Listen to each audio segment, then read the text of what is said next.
नमस्कार, आर्य न्यूज देख रहे हैं आप। मैं हूं आपके साथ पल्लवी सिंह। बुलेटिन की शुरुआत करेंगे इस वक्त की बड़ी और अहम खबर के साथ। प्रयागराज से खबर सामने आई है, जहां पर अटाला कांड के उपद्रवियों पर अब बिजली विभाग शिकंजा कसने जा रहा है। बता दें आपको कि बिजली विभाग ने अटाला कांड के उपद्रवियों पर शिकंजा कस दिया है और अटाला क्षेत्र में अब 500 से अधिक बकायेदारों को नोटिस जारी किया गया। बताया जा रहा है कि करीब 500 ऐसे बकायेदार है जिन्हें नोटिस जारी किया गया है और उनसे बकाये का जल्द भुगतान करने को कहा गया। बिजली विभाग ने बकाया भुगतान न होने पर लाइन काटने के साथ साथ संपत्ति कुर्क करने की कार्रवाई की भी चेतावनी दी। अटाला कांड में पथराव के दौरान दरअसल पत्थरबाजों ने बिजली के केबल तोड़ दिए थे और देर रात तक बिजली विभाग के कर्मचारियों ने मरम्मत की थी, तब जाकर बिजली चालू हुई और अब इसी पूरे मामले को लेकर बिजली विभाग की तरफ से इन उपद्रवियों पर शिकंजा कसा जा रहा है। आपको बता दें, सख्त चेतावनी दी गई है, नोटिस जारी किया गया है और बकायेदारों को भुगतान के लिए कहा गया। और बरेली से एक दिल दहला देने वाली खबर सामने आई है, जो फिर एक बार एक मासूम को बेरहमी से बेपरवाही के साथ छोड़कर चल दिए गए आरोपी। बता दें कि बोरे में बंद मिला है मात्र 8 महीने के नवजात शिशु का शव, जिसे कुत्ते नोचते रहे और कीड़े मकोड़े उसमें लग गए। बताया जा रहा है कि 8 घंटे बाद स्थानीय लोगों की सूचना पर नवजात शिशु को पुलिस ने जिला अस्पताल में भर्ती कराया। काफी खोजबीन के बाद भी उसकी मां नहीं मिली, पता नहीं चल पाया है। इज्जतनगर थाना क्षेत्र के रहपुरा चौधरी गांव का मामला है, जहां पर झाड़ियों में ये नवजात मिला है। और आपको बता दें कि अब पुलिस ने ये मामला संज्ञान में लेते हुए कार्रवाई शुरू कर दी है। और आपको ये भी बता दें, जहां से नवजात मिला है वहां सीसीटीवी की एक फुटेज वायरल हो रही है, जहां पर आप देख सकते हैं कि एक महिला है जो बोरे में भरकर कुछ लेकर आ रही है और उसने झाड़ियों के पास वो रख दिया है। और कुछ दिनों बाद जब पता चला और उस बोरे को खंगाला गया तो उसमें से नवजात मिला है। और अब आपको बता दें कि पुलिस इसी वीडियो के आधार पर कार्रवाई कर रही है, जांच कर रही है और बच्चे की आरोपी मां को तलाशा जा रहा है।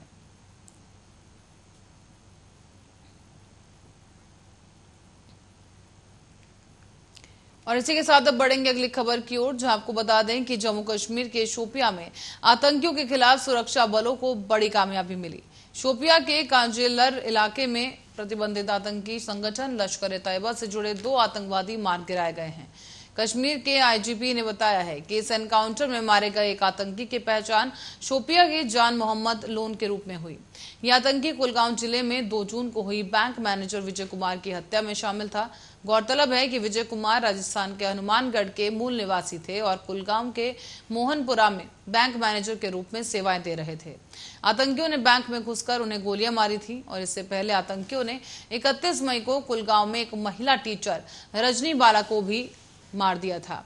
अब आतंकी लगातार जम्मू कश्मीर में टारगेट किलिंग कर रहे हैं। ऐसे में बैंक मैनेजर की हत्या शामिल है, जिसमें इस हत्या में शामिल आतंकी को मारा जाना सेना की तरफ से एक संदेश है कि आतंक फैलाने वाले किसी भी शख्स को बख्शा नहीं जाएगा।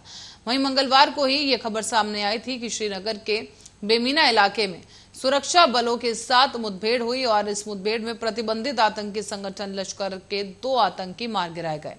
कश्मीर के आईजीपी ने बताया है कि मारे गए आतंकी की पहचान अब्दुल्ला गौजरी के रूप में हुई। तो वहीं पाकिस्तान के फैसलाबाद का ये निवासी बताया गया। ये आतंकियों का ग्रुप था जो कि सोपोर एनकाउंटर से भाग निकला था।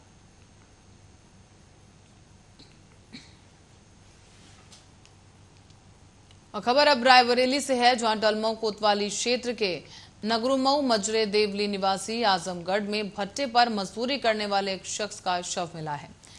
बताया जा रहा है कि आजमगढ़ में मोबाइल से संबंधित किसी बात को लेकर आपसी विवाद हुआ और इस दौरान वो अपने दोस्तों के साथ मौजूद था, जिस दौरान ये विवाद हुआ। और इसी दौरान जलमऊ कोतवाली क्षेत्र के हन्नू का पुरवा जोवानटकी नहरिया के पास एक बोलेरो में शव को लाया गया, जिसके बाद शव को सड़क पर किनारे पर फेंक दिया गया और वहां से लोगों ने इस घटना को देखा, जिसके बाद बोलेरो कार की पहचान की गई।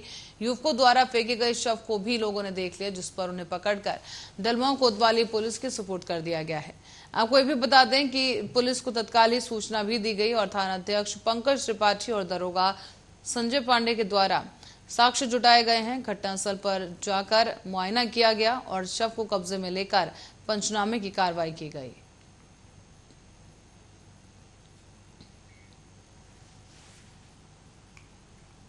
और लखनऊ से एक बड़ी खबर सामने आ रही है, जहां पर शिवसेना नेता आदित्य ठाकरे लखनऊ पहुंच गए हैं।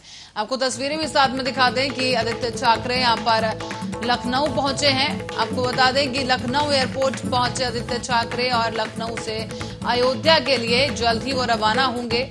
और इस दौरान सैकड़ों शिव सैनिक आदित्य ठाकरे का स्वागत करने के लिए एयरपोर्ट पहुंचे हैं। शिवसेना नेता आदित्य ठाकरे का जोरदार स्वागत एयरपोर्ट पर किया गया। इस दौरान शिव सैनिकों ने आदित्य ठाकरे का फूल मालाओं से स्वागत किया है और साथ ही साथ ढोल नगाड़े भी बजाए गए। बताया जा रहा है कि आदित्य ठाकरे का स्वागत किया जा रहा है और रामलला के दर्शन करने के लिए आदित्य ठाकरे लखनऊ पहुंचे हैं, जहां से वो अयोध्या के लिए रवाना होंगे और रामलला के दर्शन पूजन करेंगे। आपको बता दें, आदित्य ठाकरे की तरफ से एयरपोर्ट पर बयान दिया गया। उन्होंने कहा है कि मैं रामलला के दर्शन करने के लिए आया हूं और अयोध्या देश की आस्था से जुड़ा एक स्थान है। हम प्रभु श्री राम से आशीर्वाद लेने पहुंचे हैं। आदित्य ठाकरे ने कहा, अयोध्या पहुंचने से पहले आपको बता दें कि अयोध्या की भूमि राजनीतिक नहीं है, आदित्य ठाकरे ने कहा, और राम राज्य की भूमि है ये। और अब जल्द ही आदित्य ठाकरे रामलला के दर्शन करेंगे।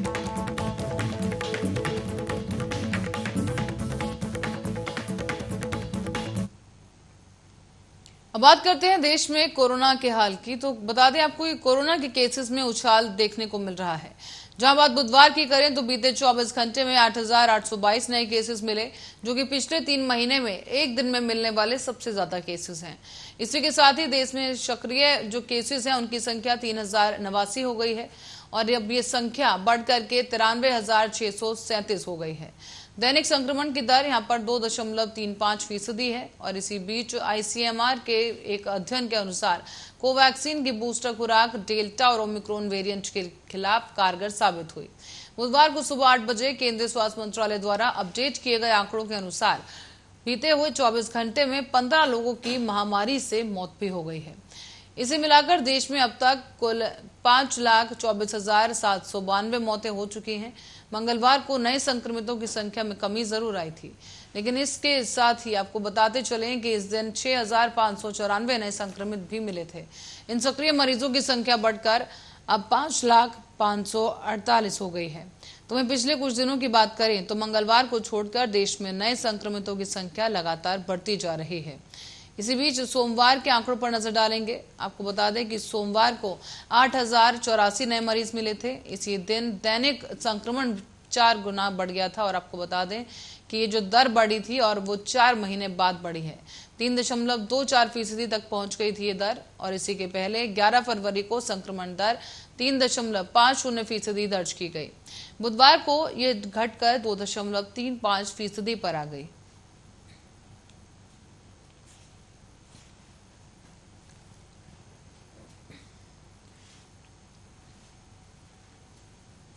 तो वही गौतम गंभीर ने पीएम मोदी को धन्यवाद दिया है। 10 लाख नौकरी के फैसले से खुश होकर केंद्र की नरेंद्र मोदी सरकार ने 18 महीनों में 10 लाख सरकारी नौकरियों के फैसले पर बीजेपी सांसद गौतम गंभीर ने काफी तारीफ की। पूर्वी दिल्ली के सांसद गौतम गंभीर की ओर से केंद्र सरकार के 8 साल पूरे होने पर कृष्णानगर में जनसभा का आयोजन किया गया और इस जनसभा में बीजेपी सांसद ने मोदी सरकार के 10 लाख नौकरी के फैसले पर कहा है कि आज का दिन ऐतिहासिक है, जहां पीएम मोदी ने युवाओं को बड़ी सौगात दी और आने वाले 18 महीनों में 10 लाख लोगों को नौकरियां दी जाएंगी। बीजेपी सांसद गंभीर ने यह भी कहा कि प्रधानमंत्री ने समाज के हर वर्ग के लिए जनहितैषी योजनाओं के माध्यम से करोड़ों लोगों के जीवन को सुगम बनाने का काम किया है। साथ ही साथ अब आपको बताते चलें कि गौतम गंभीर ने यहाँ पर पीएम नरेंद्र मोदी का धन्यवाद करते हुए जनसंवाद किया और उन्होंने पीएम मोदी के इस फैसले की सराहना की है, जिसके माध्यम से अब 10 लाख लोगों को सरकारी नौकरियां दी जाएंगी। साथ ही आपको ये भी बताते चलें कि गौतम गंभीर की तरफ से पीएम मोदी का धन्यवाद करते हुए तमाम बातें कही गई। सरकार की उपलब्धियों के बारे में भी उन्होंने बताया। और इसी बीच अब रुक करेंगे अगली खबर की ओर। रेलवेज अब अगले सालों में आने वाले जो साल होंगे उनमें 1,48,463 लोगों को सरकारी नौकरी देगा। रेलवे में अगले 1 साल में सबसे बड़ा भर्ती अभियान देखने को मिलेगा। इससे पहले पिछले 8 सालों में रेलवे ने औसतन केवल 43,678 लोगों को नियुक्त किया था। दरअसल प्रधानमंत्री नरेंद्र मोदी ने खुद सभी विभागों और मंत्रालयों में ह्यूमन रिसोर्स के स्टेटस की समीक्षा की है, जिसके बाद उन्होंने सभी विभागों और मंत्रालयों से अगले 1 साल में 10 लाख लोगों को सरकारी नौकरी देने का आदेश जारी कर दिया। इसी की जानकारी प्रधानमंत्री ने ट्वीट करते हुए दी थी। और अब आपको बता दें कि पे एंड अलाउंस पर डिपार्टमेंट ऑफ एक्सपेंडिचर ने अपना सालाना जो एक्सपेंस है उसी की रिपोर्ट में कहा है कि 1 मार्च 2020 तक कुल 31.91 लाख सरकारी कर्मचारी कार्यरत है, जबकि मंजूर पदों की संख्या 40.78 लाख है, यानी कि 25.75% पर मौजूदा समय में ये पद खाली पड़े हैं। इनमें से करीब 92% पद रेलवे, डिफेंस यानी सिविल के हैं। गृह मंत्रालय, डाक और रेवेन्यू विभाग में ये आते हैं। मौजूदा समय में केंद्र शासित प्रदेशों को छोड़ 31.33 लाख पदों में रेलवे की हिस्सेदारी 40.55% है। रेलवे ने 2014-15 से लेकर 2021-22 के बीच 3,49,422 लोगों को सरकारी नौकरी दी है, जो कि औसतन सालाना 43,679 बनता है। और अब रेलवे में 2022-23 में 1,48,463 लोगों को सरकारी नौकरी देने की तैयारी है। रेलवे ने बीच में करीब 6 सालों में प्रस्तावित 8100 पदों में 72,000 पदों को खत्म कर दिया। बताया जा रहा है कि इनमें से ज्यादातर पद सी और डी कैटेगरी के पोस्ट के लिए हैं। टेक्नोलॉजी और ऑटोमेशन के कारण इन पदों को खत्म कर दिया गया है।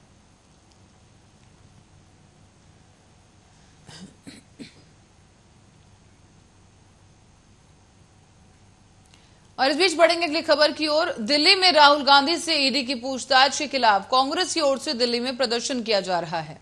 इस प्रदर्शन के दौरान ही मंगलवार को छत्तीसगढ़ के मुख्यमंत्री भूपेश बघेल को हिरासत में लिया गया। साथ ही सीएम बघेल ने केंद्र सरकार पर कांग्रेस के विरोध प्रदर्शन को दबाने का आरोप लगाते हुए निशाना साधा है। छत्तीसगढ़ के मुख्यमंत्री भूपेश बघेल ने दिल्ली में कहा कि देश के हर मुद्दे को राहुल गांधी ने उठाया है और इसीलिए उन्हें परेशान किया जा रहा है।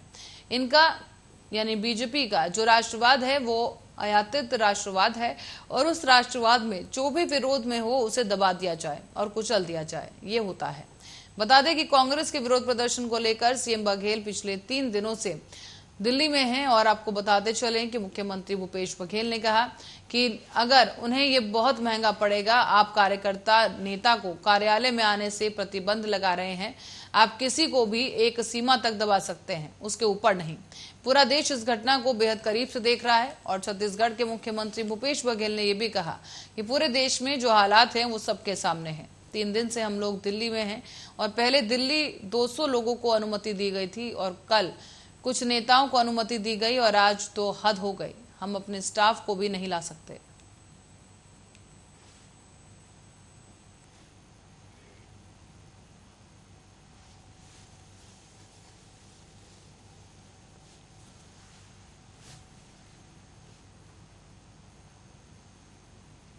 और देश के अलग अलग राज्यों में मॉनसून के पहुंचने और सक्रिय होने के बाद अब मौसम ने करवट ले ली है।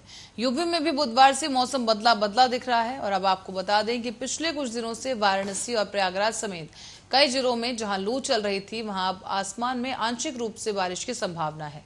धीरे धीरे इसका असर भी बढ़ेगा और भारतीय मौसम विज्ञान विभाग के मुताबिक इस हफ्ते के अंत तक प्रदेश के लगभग सभी हिस्सों में बारिश शुरू हो सकती है। फिलहाल मौसम विभाग ने यूपी के 32 जिलों में बारिश होने की संभावना जताई और मौसम विभाग के मुताबिक अगले 5 से 6 दिनों तक मौसम ऐसा ही बना रहेगा।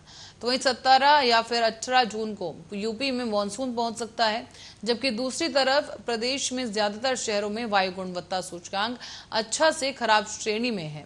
तो वहीं लखनऊ की बात करें तो लखनऊ में बुधवार को अधिकतम तापमान 43 और न्यूनतम तापमान 32 डिग्री सेल्सियस रहने का अनुमान जताया गया। मौसम साफ रहा, लेकिन वायु गुणवत्ता सूचकांक मध्यम श्रेणी से लेकर 169 दर्ज किया गया है।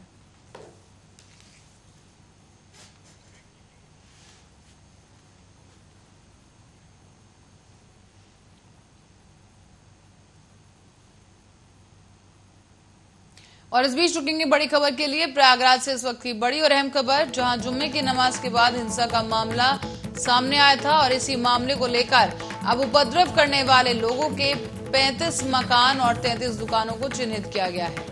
इस दौरान सभी आरोपियों के निर्माण के दस्तावेजों की अब जांच हो रही है और इसी बीच पीटीए और नगर निगम के संयुक्त टीम ने इन तमाम जगहों को चिन्हित किया और जल्द ही अब इन पर अवैध निर्माण पर बुलडोजर चलाया जाएगा। आपको बता दें कि यहां पर सभी आरोपियों के निर्माण के दस्तावेजों की पहले जांच की जाएगी और अवैध निर्माण पाए जाने पर उन पर तत्काल कार्रवाई करते हुए बुलडोजर चला दिया जाएगा। बड़ी खबर इस वक्त की आपको बता रहे हैं प्रयागराज से, जहां पर अब जल्द ही अवैध निर्माण पर एक बार फिर से बुलडोजर चलाया जाएगा। ये आपको बता दें कि हुड़दंगियों के ऊपर अब ये कार्रवाई लगातार तेज होती जा रही है। जुमे की नमाज के बाद जो हिंसा हुई और हिंसा में जो बवाल देखने को मिला, उसके बाद अब 35 मकान और 33 दुकानों को चिन्हित किया गया है, जिनके दस्तावेज चेक किए जाएंगे और अवैध निर्माण पाए जाने पर ध्वस्तीकरण की कार्रवाई होगी।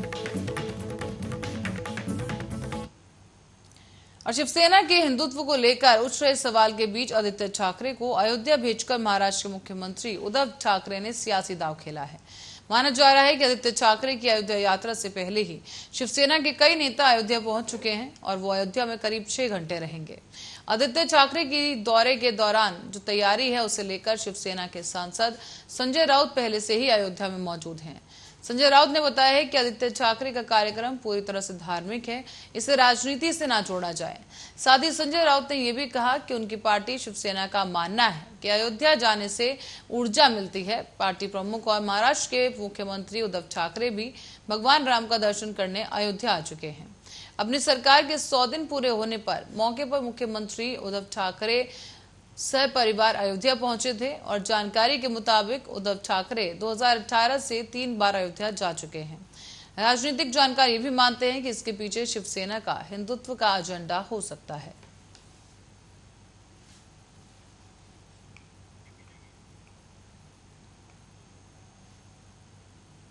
तो परिवर्तन निदेशालय यानी ईडी ने बुधवार को मनी लॉन्ड्रिंग मामले में शिवसेना नेता और परिवहन मंत्री अनिल परब को पूछताछ के लिए तलब किया है।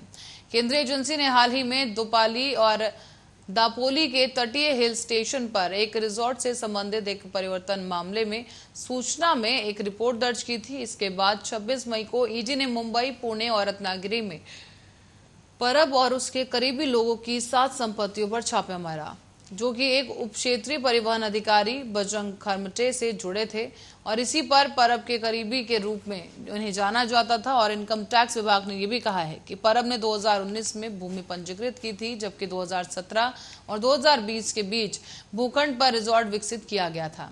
अधिकारियों के अनुसार रिजॉर्ट को विकसित करने पर 6 करोड़ रुपए खर्च किए गए, जिसे 2020 में कदम को सिर्फ 1.1 करोड़ रुपए में बेच दिया गया।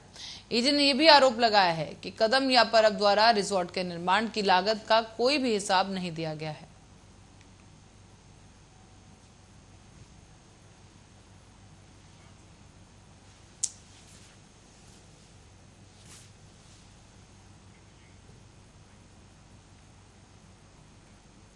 इस बीच इलाहाबाद हाईकोर्ट ने संबंधित अधिकारियों को निर्देश दिया है कि आईपीसी की धारा 498A के तहत दर्ज वैवाहिक कलह के मामले में 2 महीने की कूलिंग पीरियड की समाप्ति से पहले कोई गिरफ्तारी नहीं की जानी चाहिए।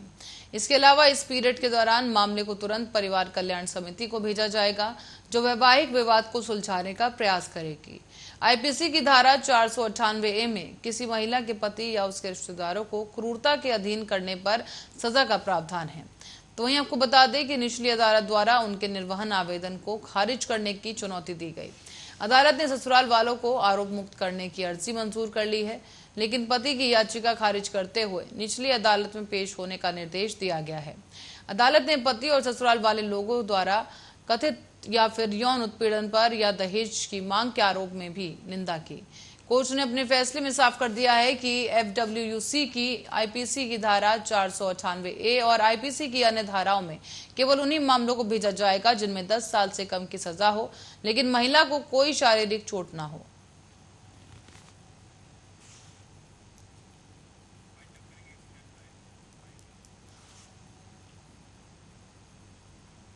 ऐसी खबर के साथ ही बुलेटिन में फिलहाल के लिए इतना ही। देश और दुनिया की तमाम खबरों के लिए बने रहे हमारे साथ, देखते रहे आर्या न्यूज।